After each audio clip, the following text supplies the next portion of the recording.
Gente, informação que chegou agora, voltamos a falar de Ucrânia. Um prefeito ucraniano, atenção, será que o Lorival consegue vir para cá?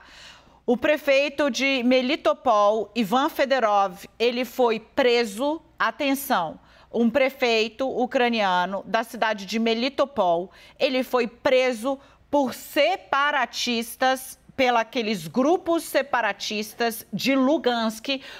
São dois lugares, Lugansk e Donetsk. Putin disse, eles precisam da minha ajuda, porque eles não querem ser ucranianos, eles dizem que eles são russos, então eu estou indo lá libertar esse pessoal. Ok,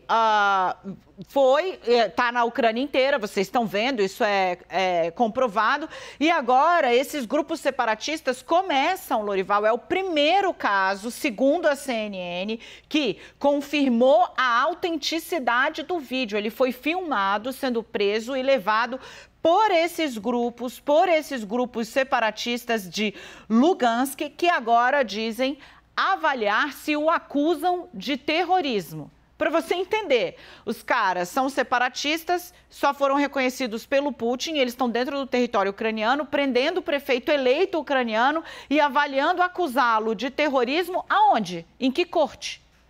O que é isso? Que acusação é essa?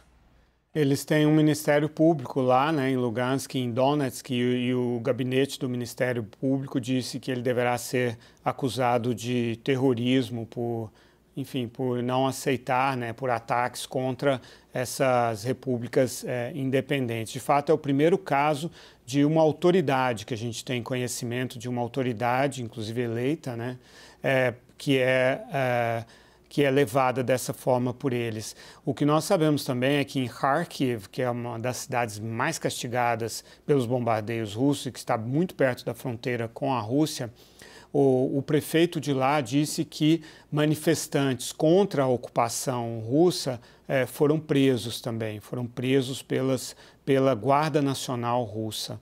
Mas, com relação às autoridades, havia aquele receio de que os russos e os separatistas russos poderiam transformar os líderes, né, os governantes da Ucrânia, incluindo o presidente Zelensky, em prisioneiros e aí então fazer o julgamento da forma como eles considerarem que deve ser feita, né, e com a penalidade, com o castigo também que eles quiserem, né? Isso é mais um aspecto do que pode ser, uma vez investigado pelo Tribunal de Haia, poderá ser, sim, considerado um crime de guerra.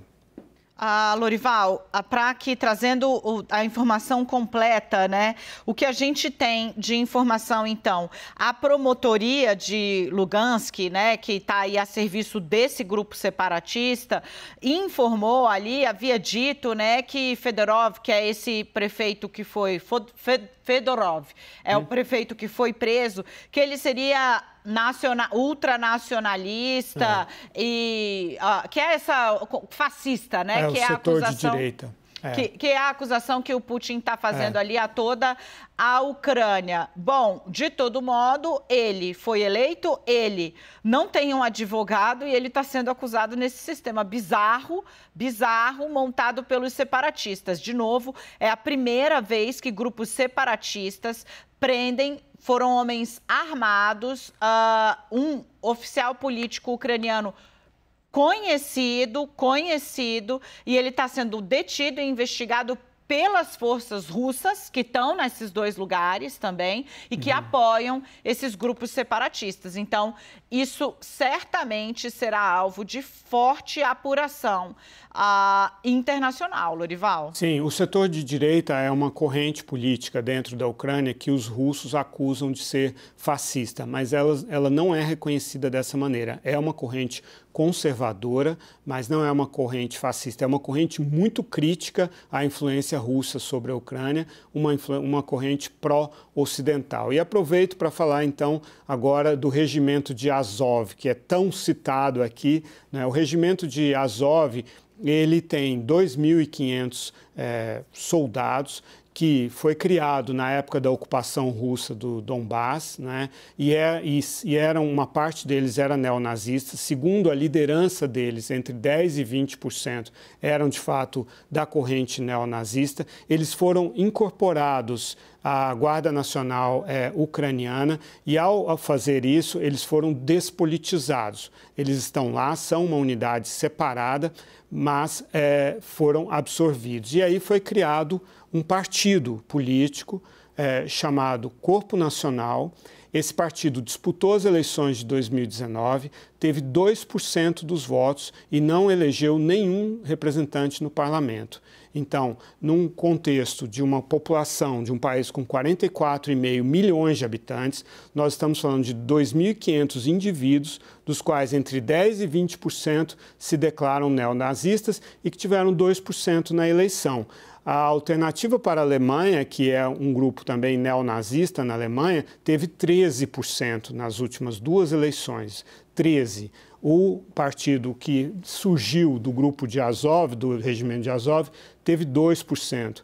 A Marine Le Pen, cuja Frente Nacional tem origem no regime de Vichy, que esse sim era nazista na França, teve 36% dos votos no segundo turno da eleição presidencial na França, que eu cobri em 2017. Então, 36% na França, 13% na Alemanha e 2% na Ucrânia. Daniela. Importante demais essa fala, essa comparação baseada em fatos, em dados que você traz aqui, Lorival, porque isso de fato toma as redes sociais e virou uma poucas vezes eu vi uma loucura tão disseminada quanto agora na cobertura dessa guerra. Para finalizar, a gente precisa começar a olhar um pouco para o nosso próprio umbigo, porque aqui no Brasil tem vice-governadora eleita que tem laço direto, chegou a assumir o governo por 2 vezes com apoiadores, francos apoiadores de regimes de exceção. Mas eu não falo, o Brasil é o país onde mais se expande células neonazistas hoje. É preciso que a gente comece a olhar para o que está acontecendo dentro da nossa própria casa, com a lente da verdade, para que a gente não passe batido pelos perigos que nos cercam.